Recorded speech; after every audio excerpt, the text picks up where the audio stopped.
Yo la famille, c'est BR10, on se retrouve pour un tout nouveau mercato parfait. Aujourd'hui c'est l'Olympique Lyonnais après une saison compliquée, sans Europe pour la saison prochaine et avec le départ de l'emblématique Jean-Michel Aulas, il faut tout reconstruire cet été. Donc il va falloir trouver des très bonnes pistes sur le mercato, vous allez voir que j'ai fait du très bon travail. Si vous kiffez ma vidéo les gars, n'hésitez pas à liker, à commenter et à vous abonner. C'est la deuxième fois que je tourne cette vidéo les gars, parce que la première fois il y a eu un problème de son, donc par souci de qualité je la refais. Donc j'espère que vous avez kiffé la vidéo, si c'est le cas les gars, n'oubliez pas de mettre un maximum de pouces bleus, on est parti, let's go! Restez bien jusqu'à la fin de la vidéo les gars, parce qu'à la fin il y aura un supporter lyonnais, un humoriste même qui viendra donner son avis sur ma composition d'équipe. Donc je pense que ça peut être très sympathique à regarder, donc restez bien jusqu'à la fin mes frérots. Comme d'habitude les amis, on commence par le coach et je laisse Laurent Blanc, un coach que j'aime beaucoup forcément en tant que supporter parisien. Il représente les meilleures années de l'ère Qatari. Laurent Blanc c'est vraiment un entraîneur que j'adore, même si des fois on dirait qu'il est un petit peu dépassé par le foot moderne. Moi j'ai énormément de respect pour lui, il vient d'arriver à l'Olympique Lyonnais, donc forcément je le laisse en tant que coach numéro 1. Concernant les départs libres les amis, il y en a 3. Le premier c'est Oussem Aouar qui vient de s'engager avec l'AS Rome, qui parle déjà italien, donc félicitations à toi Oussem, je pense qu'il va s'éclater du côté de l'AS Roma. Le second c'est Jérôme Boateng, là je suis très content qu'il parte lui, parce que c'est un joueur qui n'avait plus le niveau pour le très haut niveau à 35 ans. Et en plus il avait des problèmes extra-sportifs, je vous rappelle les gars qu'il a été condamné pour coups et blessures sur son ex-femme, donc il a frappé son ex-femme, donc voilà, c'est une merde humaine les gars. Donc il sera mieux très loin l'Olympique Lyonnais et très loin la Ligue 1, je pense que c'est mieux pour tout le monde. Et le troisième départ libre, là aussi c'est un joueur que j'apprécie en tant que parisien, c'est Moussa Dembélé, qui aurait dû partir l'été dernier, mais je crois qu'il voulait absolument jouer avec des champions, donc il n'avait pas trouvé de club, et là donc il va pouvoir partir libre cet été. On va voir où est-ce qu'il va atterrir. Concernant les ventes les amis, il y a énormément de travail. Je commence par la première vente de Diomandé pour 8 millions, à qui il reste 2 ans de contrat. Je pense que 8 millions c'est une belle offre. Diomandé c'est un joueur qui a du potentiel, mais je trouve qu'il n'a pas confirmé à l'Olympique Lyonnais, donc je pense que pour lui et pour le club c'est mieux qu'il parte et qu'il trouve un nouveau challenge en Ligue 1 ou à l'étranger. Deuxième vente c'est Youssouf Koné pour 2 millions, à qui il reste seulement 1 an de contrat. Voilà, Youssouf Koné pour moi ça n'a pas le niveau pour revenir à l'Olympique Lyonnais. Ensuite je vends également Thiago Mendes pour 6 millions, à qui il reste 2 ans de contrat. Mais pourquoi je le vends absolument? C'est parce qu'il a 250 000 € de salaire. Autrement dit la soupe est bonne du côté de l'Olympique Lyonnais pour Thiago Mendes, donc je pense que c'est mieux de s'en séparer et ça va libérer des fonds pour pouvoir recruter des joueurs très intéressants, vous le verrez. Ensuite je vends Camilo pour 1 million d'euros, Habib Keïta pour 500 000 €, Florent Sanchez pour 1 million d'euros, Romain Fèvre pour 8 millions d'euros, mon chouchou. C'est ma propagande depuis plusieurs années, je suis très content de sa fin de saison avec Lorient. Il a pu montrer ce qu'il savait faire après un passage plutôt mitigé à Lyon. Là on a revu le Romain Fèvre de Brest, le Romain Fèvre que je voulais voir sur le banc du Paris Saint-Germain. Malheureusement ça ne se fera pas, et je pense que là avec ce qu'il a montré à Lorient, il aura de très bons clubs dessus et il mérite d'aller dans un très bon club et de reprendre confiance et d'exploiter totalement son talent. Je vends également Reine Adelaide 7 millions d'euros, parce qu'il ne rentrera pas dans mes plans sur ma composition d'équipe. Je vends également Toko Ekambi 10 millions, qui a fait un superbe passage au Stade Rennais. Il a dit déjà qu'il voulait pas revenir à Lyon, qu'il n'aimait pas trop les supporters, le club, etc. Donc j'espère pour lui que le Stade Rennais va acheter 10 millions d'euros. Je pense que c'est un bon chiffre pour un joueur vraiment qui a fait une très belle saison. Et je vends également Kadewere 5 millions d'euros, l'ancien meilleur buteur de Ligue 2 avec Lyon. Ça n'a jamais vraiment marché, là il était en prêt en Espagne. Je pense que 5 millions d'euros pour un joueur de 27 ans, un éternel espoir comme j'aime bien les appeler, je pense que c'est quand même assez bien vendu. Toutes ces ventes ça nous rapporte donc 48 millions d'euros, 500 000 €. Je pense que c'est vraiment des très belles ventes. Ça nous permet je pense d'avoir un budget transfert à peu près de 40 millions d'euros. On va pouvoir s'amuser avec ce budget, recruter des très bons joueurs. Vous allez voir qu'on va se régaler sur la composition d'équipe. Et juste avant de passer à la composition d'équipe, je précise que j'envoie en prêt Le Penant et Amin Sarr, qui sont des joueurs qui ont des très bons potentiels, mais je pense qu'ils ont besoin de plus de confiance, plus de continuité et plus de temps de jeu pour mieux s'exprimer. Et à l'Olympique Lyonnais, je pense qu'ils ne l'auront pas, surtout avec les recrues que je vais ramener.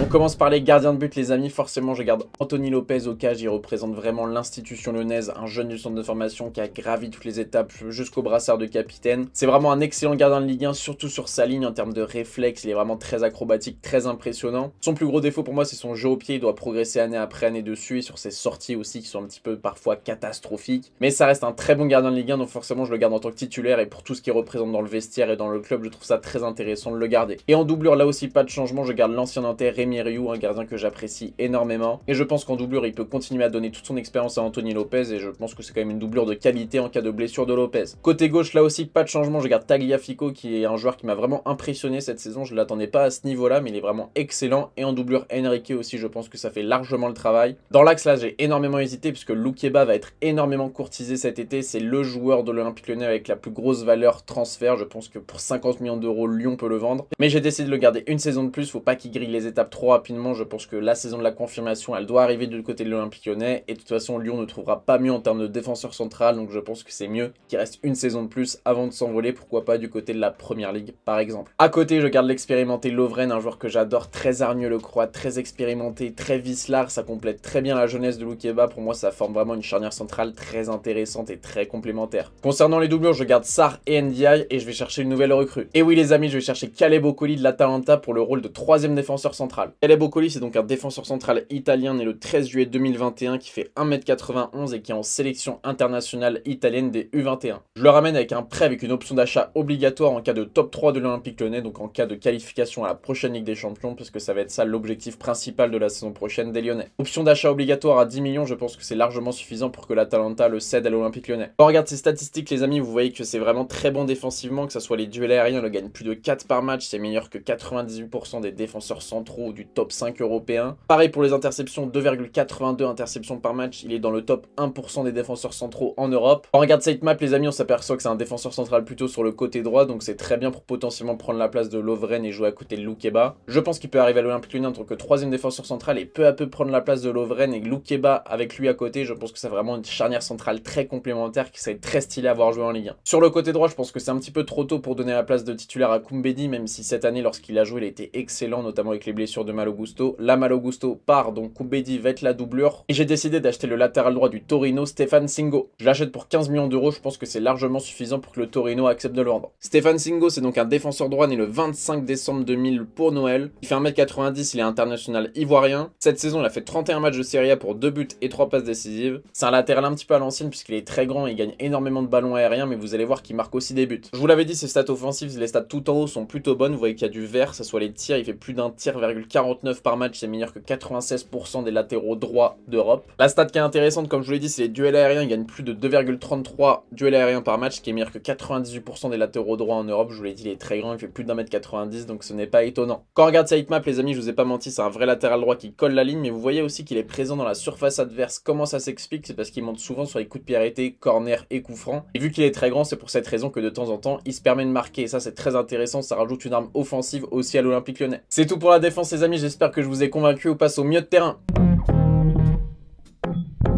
Au milieu de terrain, les amis, là, c'est une petite révolution. Les titulaires cette saison, c'était Tolisso et Cacré. Je décide de mettre les deux sur le banc. Attention, les gars, je les placarde pas sur le banc. C'est à eux de gagner leur place. Mais pour moi, ils commenceront un petit peu plus bas dans la hiérarchie. Mais s'ils sont meilleurs aux entraînements et meilleurs au match, ils récupéreront leur place de titulaire, bien entendu. Cacré, c'est un joueur qui m'énerve un petit peu. Il est très irrégulier. C'est un joueur rempli de talent, mais il a du mal vraiment à décoller. Là, on est d'accord, sa fin de saison a été très bonne. Mais lorsqu'on prend toute la saison en entier, c'est toujours les montagnes russes. Donc moi, ça me fatigue un petit peu les joueurs irréguliers comme ça. Donc là, je vais ramener de la stabilité dans ce milieu de terrain. Tolisso, c'est différent. C'est des problèmes physiques. On le sait depuis l'époque du Bayern de Munich, il a du mal à enchaîner 38 matchs de Ligue 1. Donc là, je vais vraiment ramener deux concurrents au milieu de terrain et pas des moindres. Le premier, il est pisté par l'Olympique Lyonnais dans la vraie vie, c'est Elias Skiri de Cologne. L'ancien Montpellierin est libre de tout contrat le 1er juillet 2023 et pourra s'engager là où il le souhaite. Et apparemment, l'Olympique Lyonnais en a fait sa priorité pour le milieu de terrain. Milieu de terrain défensif tunisien de 28 ans qui était d'ailleurs à la Coupe du Monde dans le même groupe que l'équipe de France et qui avait été excellent lors des 3 matchs de poule. Cette saison, il a réalisé 32 matchs de Bundesliga pour 7 buts et une passe décisive pour un vrai numéro 6 et de très bonnes statistiques. Son profil de joueur, les gars, c'est un vrai numéro 6 un petit peu à la Sergio Busquets devant la défense, une vraie sentinelle qui organise, qui fait un petit peu le maestro, le regista. C'est un vrai récupérateur de ballon et un point d'appui pour les défenseurs pour la relance. Quand on regarde ses statistiques, les amis, c'est quand même très impressionnant. Pour un numéro 6, vous voyez qu'il marque quand même des buts, les nombres penalty XG, il est meilleur que 88% des autres numéros 6 en Europe, c'est très très bien. Et quand on descend tout en bas, les gars, défensivement, bah vous voyez que c'est un monstre, hein. C'est un vrai numéro 6, un vrai récupérateur comme je vous l'ai dit, que ça soit les tacles, les interceptions, les blocs, les duels aériens gagnés, c'est très très bon. Et quand on regarde sa hitmap, les amis, ça confirme ce que je vous disais, c'est un vrai numéro 6 devant la défense qui zone autour du milieu de terrain, qui organise le jeu, qui de temps en temps s'avance dans la partie adverse et qui frappe de loin, les gars, parce que je vous l'ai pas dit, il a une très très bonne frappe de loin, c'est pour ça qu'il marque de temps en temps aussi des buts. Donc là on a un vrai numéro 6 un petit peu expérimenté, on va chercher à côté de lui un milieu plus box to box et je vais chercher un joueur du côté de Strasbourg, Jean Ricker Belgrade. Jean Ricker Belgrade, c'est vraiment un excellent joueur de Ligue 1, pour moi il est très sous-coté, quand je le vois jouer il m'impressionne énormément. Pour ceux qui ne connaissent pas, les gars, Jean Ricker Belgrade, donc il est né le 27 juin 98, il a 24 ans, il fait 1m72, il joue donc milieu central à Strasbourg. Cette saison, il a réalisé 30 matchs de Ligue 1 pour 2 buts et 9 passes décisives. C'est un vrai milieu box-to-box, pour moi il est vraiment fait pour la première ligue, il sait tout faire, il a énormément d'activité, il est bon des 2 pieds et il est très décisif dans les derniers tiers adverses. Concernant ses statistiques, les amis, vous voyez qu'il y a énormément de verts offensivement, surtout les assists, il fait plus de 0,2 passes décisives par match, c'est meilleur que 94% des autres milieux de terrain d'Europe. Pareil pour les shot creation action, il est meilleur que 90% des autres milieux de terrain. Mais son vrai point fort, les amis, ce qui m'impressionne quand je le regarde jouer, c'est ses progressive carries, il est meilleur que 99% des autres milieux de terrain. Il adore porter la balle avec Strasbourg, casser des lignes, il adore faire des petites feintes de frappe accélérées, des petits passements de jambes accélérés. C'est vraiment un joueur qui fonce tout droit, qui casse des lignes, qui fait des vraies différences au milieu de terrain et quand vous le regardez, c'est très impressionnant. Concernant sa hitmap, les gars, vous voyez qu'il est présent partout, à gauche et à droite. C'est un joueur qui aime bien passer par le côté pour faire des différences plutôt techniques. Dans un 4-2-3-1, l'Olympique Lyonnais en double pivot, je pense qu'il serait très complémentaire avec Skiri. Ça serait vraiment le mieux box-to-box parfait pour accompagner Skiri, la sentinelle.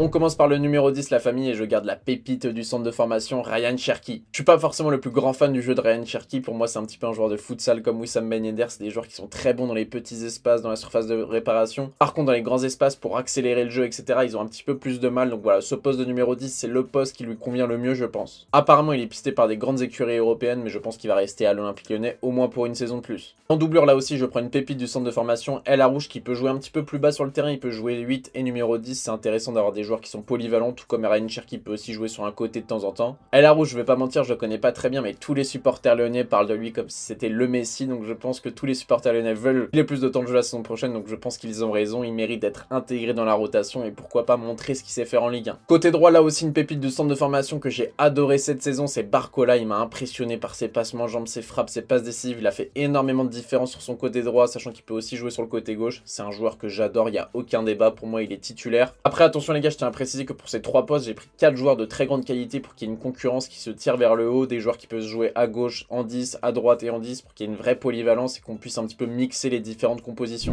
Côté gauche, je recrute un joueur que je connais très bien, j'ai son maillot sur le dos, je travaille au stade auquel il joue toutes les 2 semaines à domicile, c'est Wilfried Gnonto. La pépite italienne de Leeds qui va partir du club cet été puisque Leeds descend en Championship et qui mérite bien mieux que ça. Arsenal est sur le coup pour peut-être un prêt, mais vu qu'il joue côté gauche, c'est déjà le cas pour Martinelli et Trossard, je trouve pas ça très intéressant pour lui d'aller à Arsenal et d'être le 3e choix sur le côté gauche. Je pense donc que pour lui, aller à l'Olympique Lyonnais, c'est vraiment un excellent choix pour se relancer, puisque cette saison, les entraîneurs et lui, c'était un petit peu compliqué du côté de Leeds, alors que c'est vraiment un excellent joueur. C'est carrément le chouchou des supporters au stade, tout le monde l'adore. Je le recrute pour 15 millions d'euros, il est évalué à 18 millions sur Transfer Market. Wilfried Gnonto, c'est un joueur très jeune qui est né le 5 novembre 2002, il fait 1m70, c'est un ailier gauche, il est en sélection italienne. Il est appelé à tous les rassemblements de la sélection italienne qui joue ou pas avec Leeds, le sélectionneur l'adore, il le fait jouer pratiquement à chaque match. Wilfried Gnonto, pour ceux qui le connaissent pas, c'est vraiment un ailier gauche très petit, très tonique sur son côté gauche, qui fait énormément de différence par le dribble, par l'accélération, c'est un joueur très rapide. C'est vraiment un ailier gauche très moderne, droitier à gauche, qui adore rentrer dans l'axe, qui adore centrer. Moi, c'est un joueur que j'adore et j'adorais le voir en Ligue 1. On regarde sa hitmap, les amis, je vous ai pas menti, vous voyez qu'il colle énormément la ligne côté gauche. Par contre, en sélection italienne, c'est un peu plus différent, il se balade plutôt en numéro 10, un petit peu partout sur le terrain, donc pour moi, il peut jouer à 2 postes à l'Olympique Lyonnais, côté gauche et en numéro 10. Et je le mets en concurrence avec Jeffinho, qui pour moi est un petit peu trop tendre pour être titulaire indiscutable, donc je trouve ça très intéressant. Si à l'Olympique Lyonnais, t'as Jeffinho, Gnonto, Cherki et Barcola, 4 joueurs de très grande qualité pour 3 postes. Mon idée, c'est vraiment que la concurrence les tire vers le haut, et lorsque tu as un suspendu ou un blessé, bah tu sais que tu as 3 joueurs minimum de très grande qualité pour dynamiser les actions offensives. Et donc les amis, il nous reste le poste de numéro 9, et là, sans grand suspense, le capitaine Alexandre Lacazette, le général qui a marqué 28 ou 29 buts cette saison en Ligue 1, une saison de patron qui pour moi est dans les 3 meilleurs joueurs de la saison en Ligue 1. Un joueur que j'adore depuis plus de 10 ans, c'est un joueur que j'ai adoré aussi à Arsenal, même si parfois c'était plus compliqué dans le jeu, dos au jeu, dans les créations. C'est un joueur très complet, très intéressant, il peut servir de pivot, il peut servir de renard des surfaces, il peut servir aussi dans la profondeur. Moi, Alexandre Lacazette, je l'adore et pour moi, il lui faut une doublure, un joueur capable aussi de jouer sur un côté et je pense un joueur de plus grande qualité que Moussa Dembélé. Enfin, ça, c'est l'avenir qui nous le dira puisque je vais recruter un joueur de Ligue 2 qui joue actuellement à Saint-Etienne, Jean-Philippe Crasso. Jean-Philippe Crasso, lui aussi, c'est un international ivoirien, donc de 25 ans, qui joue à l'AS Saint-Etienne, qui a réalisé une très belle saison. 35 matchs, 17 buts et 12 passes décisives, c'est vraiment des statistiques exceptionnelles et il sera libre à partir du 1er juillet de s'engager là où il le veut. Il y a Montpellier qui est dessus, il y a Troyes, il y a Ajaccio, je crois. Pour moi, il a largement le niveau pour être la doublure de Lacazette. J'espère que ça fera pas la même histoire que Kadewere qui avait fini meilleur buteur de la Ligue 2 avec Le Havre, et quand il est arrivé à Lyon, bah on connaît l'histoire, c'était très compliqué. Mais pour moi, Jean-Philippe Crasso, il a les épaules, c'est un joueur un petit peu plus complet que Kadewere. Je pense qu'il pourrait vraiment apporter des choses très intéressantes à l'Olympique Lyonnais, et je trouve que c'est vraiment une doublure de qualité à Alexandre Lacazette. Et en plus, il peut aussi jouer sur le côté droit lorsque Barcola n'est pas disponible. Vous voyez sur sa hitmap qu'il adore jouer sur le côté droit. Pour moi, c'est vraiment le profil parfait qui manque à l'Olympique Lyonnais, un buteur qui peut jouer à droite. Dites-moi ce que vous en pensez les gars, mais je trouve que vraiment c'est un recrutement pépite. Donc voilà, ça donne ça pour la composition finale. Je trouve que la composition est exceptionnelle pour l'Olympique Lyonnais. Ça fait 48 millions d'euros de vente pour 41 millions d'euros d'achat. Je trouve que c'est assez équilibré et assez réaliste. Avant de rejoindre Yanis Chevalier, l'humoriste lyonnais qui va juger mon équipe, les gars, si vous avez kiffé mon équipe, n'hésitez pas à liker, à commenter et à vous abonner. On est parti directement avec Yanis. Let's go! Les amis, je me retrouve donc avec Yanis Chevalier, humoriste sur la région lyonnaise et même un petit peu dans toute la France. N'hésitez pas à aller vous abonner à son Instagram, je vous le mets à l'écran. Comment ça va Yanis? Ça va très bien et toi?